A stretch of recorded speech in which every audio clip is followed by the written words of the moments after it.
Il est 7h48 en moins 20. Là, nous sommes en direct avec la Tunisie et avec Beji Caïd Essebsi, qui est le candidat principal de la présidentielle tunisienne. À tout de suite.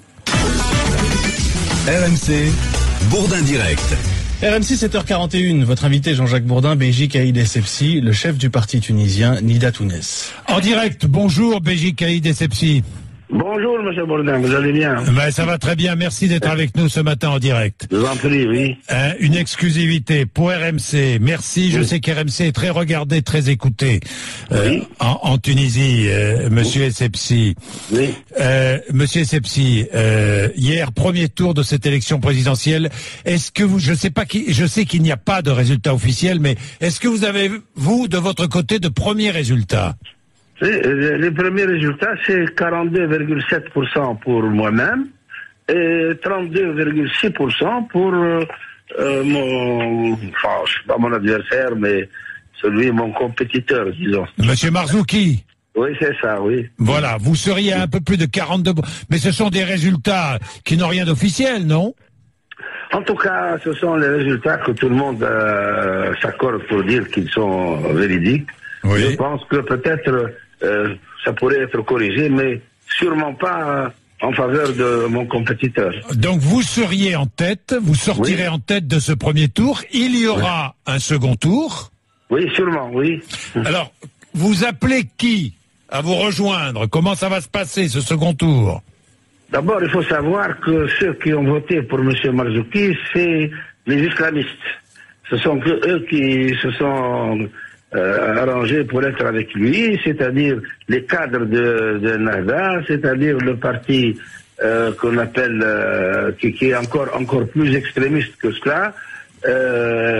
Nous avons aussi avec lui les salafistes djihadistes, et nous avons avec lui les ligues de défense de la révolution, qui sont tous des partis violents.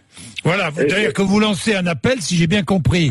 Le second tour pour vous sera je suis le rempart au retour ou à la mainmise des islamistes sur la Tunisie. Oui, mais je ne vais pas faire d'appel parce que c'est tout à fait normal que tout le monde va s'aligner sur cette ligne-là.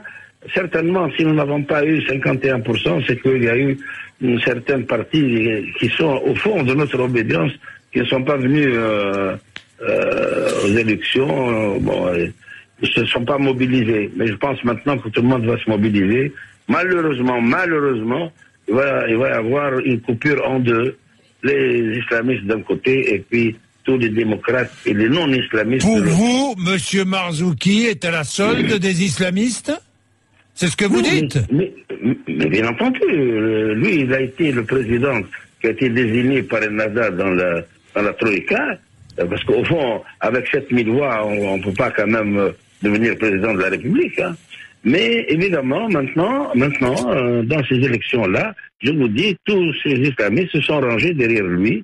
Et il y a, comme je vous ai dit, des cadres de el Nahda qui n'a pas donné d'instruction, mais qui, en réalité, l'ont soutenu. Il n'a jamais dépassé 10% dans les sondages. Maintenant, il en a 32. C'est pas... Je ne sais pas comment il les a inventés s'il n'avait pas tout ce monde-là derrière lui.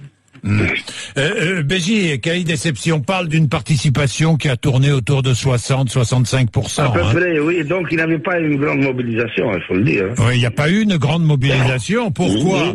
Parce qu'il y a d'un côté, effectivement, monsieur Marzouki, qui serait soutenu par les islamistes, et puis de l'autre côté, vous, qui représentez pour beaucoup de Tunisiens l'ancien régime, monsieur Essebsi, vous le savez bien. Il n'y a pas d'ancien régime, monsieur. L'ancien régime, il était déjà parti. En réalité, si vous voulez, monsieur Marzouki fait partie de l'ancien régime, c'est-à-dire de la Troïka qui a gouverné la Tunisie pendant 3 ans et qui a laissé la Tunisie dans un état lamentable. Oui, mais vous étiez ministre de M. Ben Ali. Non, j'ai jamais été ministre de M. Ben Ali. Bon, j'étais ministre du président Bourguiba, oui. Du président Bourguiba, oui. Et j'ai commencé avec lui c'est vrai. Depuis le premier jour. Oui, c'est vrai. Mais est-ce que pour beaucoup de Tunisiens, vous pensez que vous représentez la Tunisie du passé? Non, je représente la Tunisie, non pas du passé, mais sûrement de l'avenir, parce que le programme n'est pas un problème de l'âge du candidat, il a un problème de son programme et de son état d'esprit.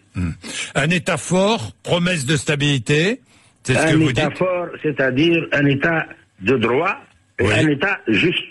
Voilà, c'est ça l'État fort. Oui. Il est fort parce qu'il respecte la loi, et deuxièmement, il est fort parce que c'est un État juste et un État, évidemment, qui considère ses citoyens comme tous des égaux. Oui, défense des droits de la femme, promotion d'un islam modéré, c'est votre programme, hein? Et bien entendu, les droits de la femme, c'est depuis Bourguiba qui a généralisé la liberté de la femme, il a généralisé l'enseignement, il a créé la classe moyenne la plus importante, et nous allons continuer. Vous allez continuer.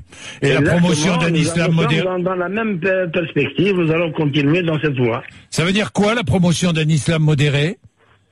C'est-à-dire l'islam tunisien. Vous savez, l'islam, il y a plusieurs lectures. Nous avons la lecture du Coran lui-même, qui justement rejette la violence, qui est pour tous les Tunisiens, qui donne les droits à la femme, alors que les autres lectures de l'islam, comme il se passe dans certains pays du Sud, ce qu'on appelle les wahhabistes, qui sont complètement différents. Le wahhabisme a été rejeté par la Tunisie depuis 1804. Merci Béji Caïd Essebsi, merci à vous. Hein. C'est moi qui vous remercie, Claude Bourdin. Merci beaucoup. Merci beaucoup. Il est 7h48. Au revoir. C'était l'exclusivité d'RMC ce matin. Béji Caïd Essebsi qui sera peut-être élu président de la République bientôt.